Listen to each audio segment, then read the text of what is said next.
আমরা এইমাত্র check out করলাম হোটেল পশুর থেকে। এটা আমাদের এখনকার গন্তব্য হলো চুকনগরের আব্বাস হোটেল, খুলনার বিখ্যাত চুই জালের মাংস। যেটা চুই জালের মাংস খাবো, খাওয়া দাওয়া করে তারপরে আমরা নরসিংদীর উদ্দেশ্যে রওনা করবো। কী করবো, ঠিক আছে না মনু? ইনশাআল্লাহ। তো মংলা থেকে প্রায় 1 ঘন্টার মতো জার্নি করে আমরা চলে আসছি খুলনা জিরো পয়েন্টে। জিরো পয়েন্টে এসে আমরা জানতে পারলাম যে চুকনগর এখান থেকে অল্প দূরত্বে, কিন্তু চুকনগর যাইতে যে এই যে সামনের যে রাস্তা, এই রাস্তাগুলির কাজ চলতেছে। 20 কিলোমিটার মতো রাস্তা কাজ চলতেছে, খুব খারাপ অবস্থা। তাই আমরা সামনে গেলাম না। জিরো পয়েন্টে আব্বাস হোটেলের 2য় শাখা আছে। তো আমরা চিন্তা করলাম যে ওইদিকে আর যায়, এই যে দেখেন রাস্তার কাজ চলতেছে, তো ওইদিকে আর যাই নাই সামনে। তো আমরা টার্ন করে চলে আসি আপনার এই জিরো পয়েন্টেই আব্বাস হোটেলের 2য় শাখায়। তো আজকে আমরা খাওয়া দাওয়া করবো আব্বাস হোটেলের 2য় শাখায়। চলে আসছি, এই যে দেখেন এখানে কিন্তু আশেপাশে অনেক হোটেল আছে যারা চুইজালের গরু খাসির মাংস বেছে। এই সেই কাঙ্ক্ষিত আব্বাস হোটেল, আর 2য় শাখা হইল আপনার খুলনা জিরো পয়েন্টে। আমরা যেহেতু সেখানে পৌঁছাইছিলাম দুপুর প্রায় 1:30টার দিকে, তখন মানুষ ছিল না। আমরা প্রথম ঢুকার পরে হাত মুখ দিয়ে যখন টেবিলে আসি, তখন তারা নিয়ে আসে আপনার গরু 210 টাকা এই জায়গায়। আর নতুন তো আমাদের 10 টাকা কম রাখছে। আপনার খাসি 220 টাকা জায়গায়। খাসি কি নতুন কি গরু দেন আগে। না না না, গরু ওখানে দুলে নাকি? গরু ভালো হবে, খাসি ভালো হবে। গরু ওদের খাসি ওদের গরু ওদের খাসি গরু না খাসি বলেন। 20 টাকা দাও। দেয়ার একটা দেন। 20 টাকা দাও। না না না, ওই গোছটা ভালো টাকা দেন দেন এটা দেন। ভাই চয়েস করে দিছে দেন। এটা না এটা দেন। এসব 20 টাকা দাও। আর কান্টি সব খান ভাই, আমি ডিস্ট্রিবিউশন করে দেন দেন, রসুন দিন। দেন আমরা একটা কথা দেন। রসুন দিন। তুই না রসুন দিস। গরু 1 পিস না?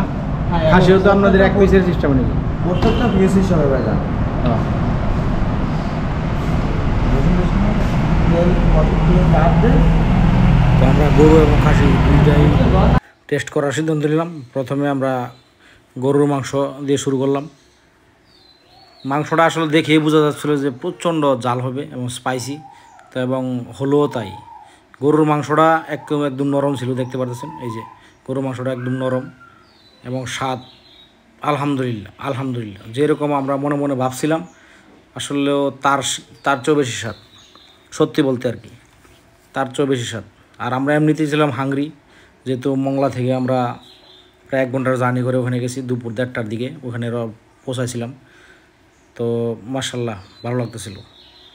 তো গরু দিয়ে খাচ্ছি, সাথে ছিল ওই যে আমের আলুর ভর্তা প্লাস চিংড়ির ভর্তা। আমি ভর্তা খাই নাই, ও খাইছে আমার ছোটো ভাই।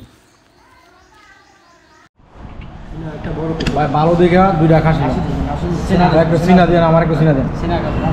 হ্যাঁ, আর এটা রান্না করে দিস না বলবো। খাসির চিনা না? দিস না।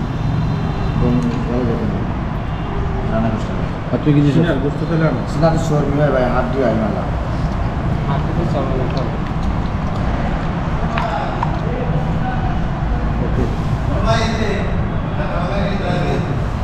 জল দিয়ান, রসুন দেন।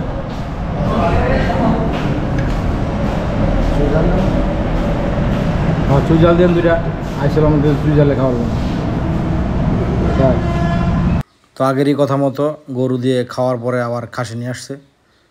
খাসি নিলাম।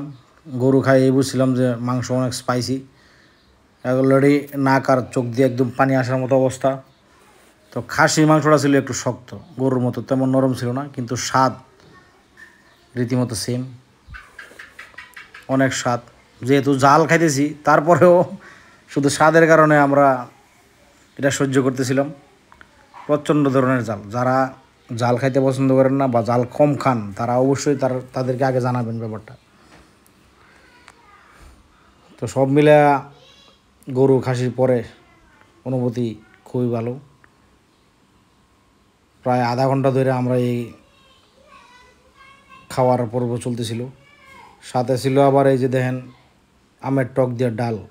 2টা মাংস খাওয়ার পরে এই আমের টকের ডাল, এটা একটা এটা আবার অন্যরকম লাগলো, খুবই ভালো লাগলো। আমার যে সাথের সফর সঙ্গী সে তো প্রায় অর্ধেক বাড়ি ডাল একা খাইছে, দুইজনে মিলে প্রায় এক বাড়ি ডাল খাইছি। সব মিলে আলহামদুলিল্লাহ স্বাদও ভালো ছিল এবং টাকাও তো মোটামুটি কমই, তেমন বেশি না টাকা।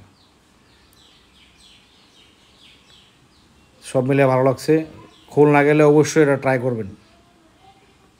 কি খানাটা খাইছে, খায়া ডাইলের পর্যন্ত খাইছে,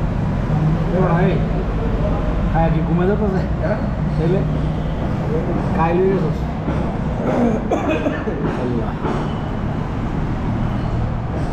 খাইলাম আমরা কিন্তু মানুষ ছিল না, এখন মানুষ আমার ঢোকার সময় কিন্তু মানুষ ছিল না।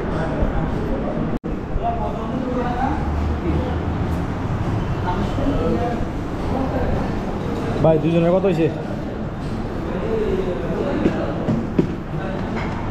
মাংস হ্যাঁ, দুইটা গরু, দুইটা খাসি, দুটা খাসি, আচ্ছা একটা বটা আছে। হাতে একটা হ্যাঁ ঠান্ডা আর কিছু আছে? হ্যাঁ, ওই 905 টাকা।